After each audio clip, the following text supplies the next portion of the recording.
आज की इस वीडियो में हम जानेंगे कि कैसी होती है पनडुब्बी में नाविकों की जिंदगी। हमारे देश की सेना जमीन, जल और आकाश सभी जगह से हमारी सुरक्षा के लिए हमेशा चौकस रहती है। लेकिन दोस्तों, हमारे देश के कुछ सैनिक ऐसे भी हैं जो दिन रात जमीन या आसमान के बजाय समुद्र में हजारों फीट पानी के नीचे से देश की सुरक्षा में लगे रहते हैं। ये वो नाविक हैं जो पनडुब्बियों के अंदर कई कई महीने रहकर देश की सेवा करते हैं। दोस्तों, इन नाविकों की जिंदगी के बारे में जानने के लिए आपको ये वीडियो अंत तक देखना होगा। नमस्कार दोस्तों, और द मिस्टिका लैंड पर आपका एक बार फिर स्वागत है। दोस्तों, नौ सैनिकों पर देश की सुरक्षा की जिम्मेदारी 2 लेवल्स पर होती है, एक पानी के ऊपर रहकर और दूसरा पानी के नीचे। दोस्तों, पानी के हजारों फीट नीचे देश की सुरक्षा के लिए नेवी के कुछ सैनिकों को पनडुब्बी या सबमरीन में तैनात किया जाता है। इस विशिष्ट सेवा के लिए सैनिकों का चयन अलग अलग डिवीजन से उनकी अपनी इच्छा, ट्रेनिंग और मेडिकल मानकों में उनके प्रदर्शन के आधार पर किया जाता है। सबमरीन में तैनात इन 9 सैनिकों का जीवन आसान नहीं होता। इनके परिवार वाले बताते हैं कि इनकी जिंदगी बड़ी कठिन होती है।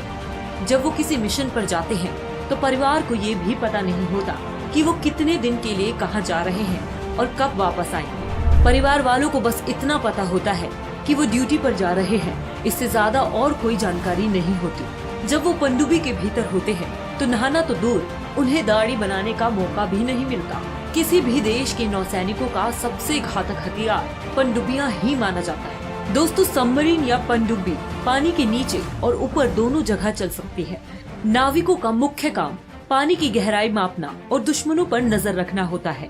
ये पनडुब्बियां मिसाइल, रॉकेट लॉन्चर जैसे हथियारों से भी लैस होती है, जो इन्हें दुश्मन जहाज के लिए घातक बनाती है। इसमें तैनात सैनिक किसी की नजर में आए बिना ही दुश्मनों के घर में घुसकर उसको तबाह कर वापस आ सकते हैं। लेकिन दोस्तों, जिस समय ये सैनिक पनडुब्बी में तैनात होते हैं, उस दौरान इन्हें कई तरह की मुश्किलों का सामना भी करना पड़ता है। किसी मिशन को अंजाम देने के लिए पनडुब्बी के साथ नौसैनिक जैसे ही समुद्र की हजारों फीट की गहराई में गोते लगाते हैं, वैसे ही उनका बाहरी दुनिया से संपर्क टूट जाता है। ऐसे मिशंस 1 महीने से लेकर 6 महीने तक के हो सकते हैं। इस दौरान इनका अपने परिवार से कोई संपर्क नहीं होता।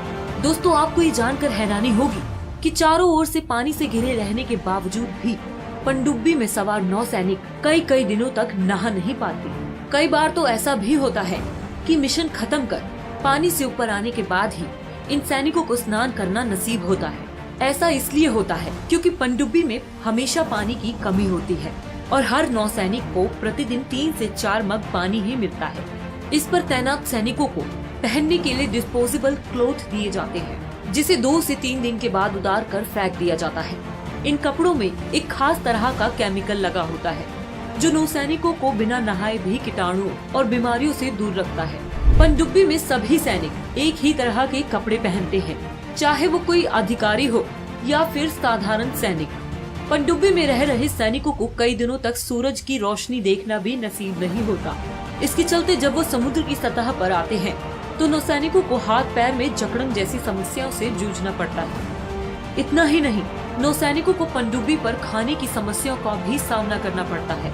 खाने के लिए इन्हें बिना तड़के की दाल, रोटी, चावल और बेहद कम मसालों वाली सादी सब्जी दी जाती है। खाने की चीजें ताज़ा नहीं होती, बल्कि टिन पैक डब्बों में मिलती है। खाने का सामान भी सीमित मात्रा में होता है। खाना बनाते समय इस बात का ध्यान रखा जाता है कि ज्यादा धुआं ना उठे, इसलिए खास तौर से सादा खाना बनाया जाता है। अगर मिशन निश्चित अवधि से ज्यादा समय तक चलता है तो उन्हें पनडुब्बी में उपलब्ध खाने से ही काम चलाना पड़ता है। पनडुब्बी जब भी समुद्र के अंदर जाती है तो उसके साथ डॉक्टर और प्राथमिक चिकित्सा का सामान साथ होता है, क्योंकि अगर किसी को उल्टी या चक्कर जैसी परेशानी होती है तो तुरंत इलाज किया जा सके।